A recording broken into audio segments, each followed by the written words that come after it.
భారత రాజ్యాంగాన్ని మనుస్మృతిగా మార్చాలని చూస్తున్న బీజేపీ ఆర్ఎస్ఎస్ శక్తుల పతనానికి కమ్యూనిస్టుల ఐక్యతే పునాది కావాలని సిపిఐ జాతీయ కార్యదర్శి కామ్రేడ్ కె రామకృష్ణ పిలుపునిచ్చారు.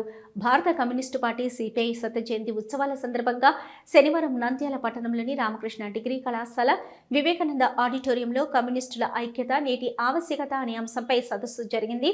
సిపిఐ జిల్లా కార్యదర్శి ఎన్ రంగనాయుడు అధ్యక్షతన జరిగిన ఈ సదస్సులో రామకృష్ణ ముఖ్య అతిథిగా పాల్గొని ప్రసంగించారు. ఈ సందర్భంగా ఆయన మాట్లాడుతూ దేశ స్వాతంత్ర్యం కోసం ప్రాణాలు అర్పించిన కమ్యూనిస్టుల బలిదానాల వల్లే నేడు మనం స్వేచ్ఛ వాయువులు పీలుస్తున్నామన్నారు.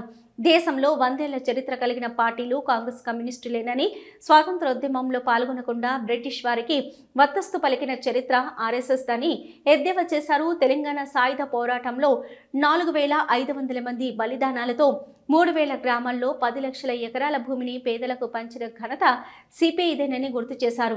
మోదీ పాలనలో అధికారంలోకి వచ్చాక దేశంలో రూపాయి విలువ పాతాళానికి పడిపోగా నిత్యావసరాల ధరలు ఆకాశాన్ని అంటుతున్నాయని విమర్శించారు.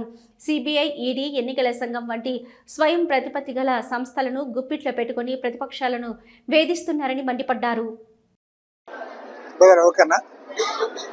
భారత కమ్యూనిస్ట్ పార్టీ శతవార్షికోత్సవం సందర్భంగా దేశమంతటా కూడా పెద్ద ఎత్తున సభలు, సమావేశాలు, సదస్సులు నిర్వహిస్తూ ఉన్నాం.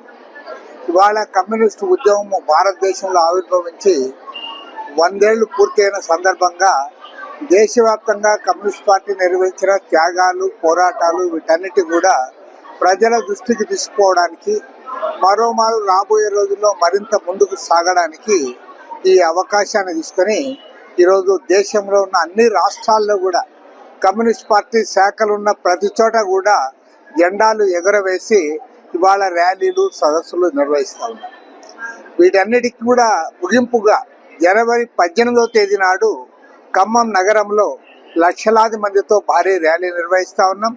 ఆ ర్యాలీలో భారత కమ్యూనిస్ట్ పార్టీ జాతీయ నాయకులు యావత్తు పాల్గొంటా ఉన్నారు. ప్రత్యేకించి మన 2 తెలుగు రాష్ట్రాలు ఆంధ్రప్రదేశ్, తెలంగాణ రాష్ట్రాల్లో ఉన్నటువంటి కమ్యూనిస్టు శ్రేణులన్నీ కూడా ఆ సభలో, ర్యాలీలో పాల్గొంటా ఉన్నాయి. కాబట్టి ఈ సందర్భంగా ఇవాళ ప్రభుత్వానికి విజ్ఞప్తి చేస్తూ ఉన్నాం. ఈరోజు కేంద్రంలో అధికారంలో ఉన్న నరేంద్ర మోడీ ప్రభుత్వం అనుసరిస్తున్న ప్రజా వ్యతిరేక విధానాలకు నిరసనగా, ప్రజల్లో చీలిక వచ్చే పద్ధతిలో మతోన్మాదాన్ని రెచ్చగొడుతున్న వైఖరికి నిరసనగా రాబోయే రోజుల్లో దేశవ్యాప్తంగా ఉన్నటువంటి లౌకిక పార్టీలను, ప్రజాతంత్ర పార్టీలను కూడా కలుపుకొని పెద్ద ఎత్తున ఒక సమైక్య ఉద్యమానికి శ్రీకారం చుడుతూ ఉంది. అదే సందర్భంలో 1964లో సిపిఐ చీలిపోయింది. ఆ తర్వాత మళ్ళీ సిపిఎం నుంచి కూడా అనేక గ్రూపులు చీలిపోయాయి. ఇవాళ కమ్యూనిస్ట్ పార్టీ చీలికల అనంతరం ఇవాళ బలహీనపడిన మాట అందరం కూడా అంగీకరిస్తూ ఉన్నాం.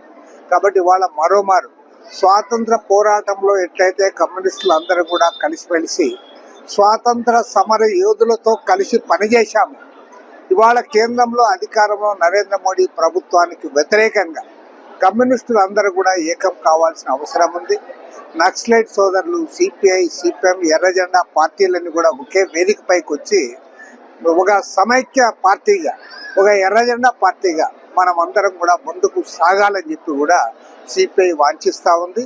సిపిఐ శతవార్షికోత్సవాల సందర్భంగా ఈ దేశంలో ఉన్న కమ్యూనిస్టు గ్రూపులకు, శ్రేణులకు, పార్టీలన్నిటికీ కూడా ఈ సందర్భంగా పిలుపునిస్తూ ఉన్నాం. కమ్యూనిస్టులు అందరూ ఏకం కావడంతో దేశంలో ఉన్న కోట్లాది మంది ప్రజల్లో కూడా ఖచ్చితంగా అందరిలో కూడా ఉత్సాహం వస్తుంది.